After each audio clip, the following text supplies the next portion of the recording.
নমস্কার বন্ধুরা, গত রোববার মানে 24শে এপ্রিল রডোডেনড্রন স্কোয়ারের উদ্যোগে বানারহাট উচ্চ বিদ্যালয়ের প্রাঙ্গণে যে বসন্ত কার্নিভাল হয়েছিল তা শেষ হলো ডিঙা যে ব্যান্ড রয়েছে তাদের পারফরমেন্স দিয়ে। তো এই ব্যান্ড ওঠার আগে আরও অনেক অনুষ্ঠান হয়েছিল, কিন্তু আমি পৌঁছতে পারিনি বিশেষ কারণে। তাই ডিঙা যে গান বা ডিঙার যে অনুষ্ঠান সেটা কিছুটা হয়ে যাওয়ার পরে আমি পৌঁছেছিলাম বানারহাট উচ্চ বিদ্যালয়ের প্রাঙ্গণে। তো আমাদের সবার প্রিয় সানির গান শুনে আমরা সবাই আপ্লুত, খুব এনজয় করেছিলাম আমরা সেই রাতে।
অ্যাকচুয়ালি আমার কর্তামশাই এই দিন সন্ধ্যাবেলায় এসেছিল বানারহাট হোলির কারণে।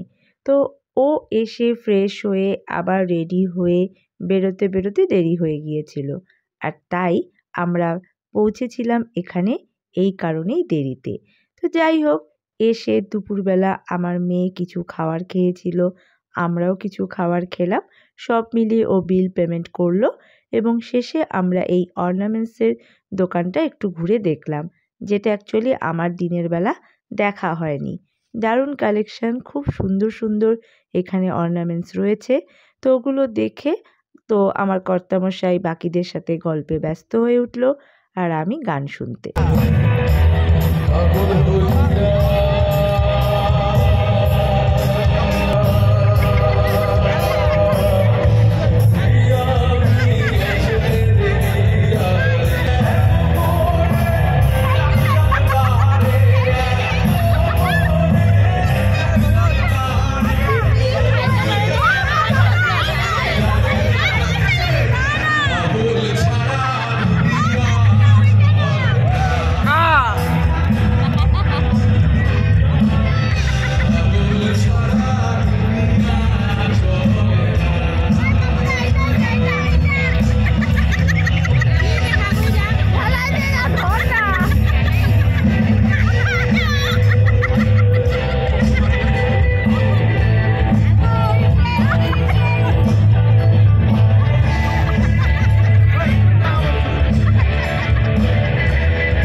নাচে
ভালো লাগে গাইলে অনেক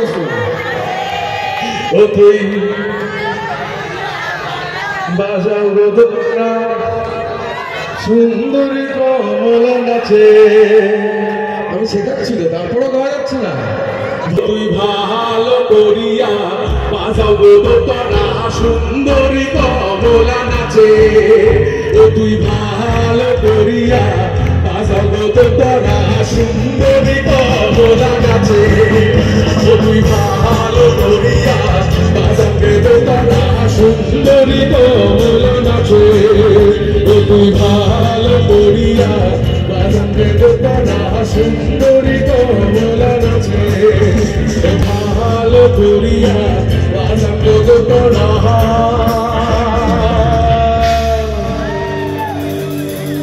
সুন্দরী কমলা হরে নাচে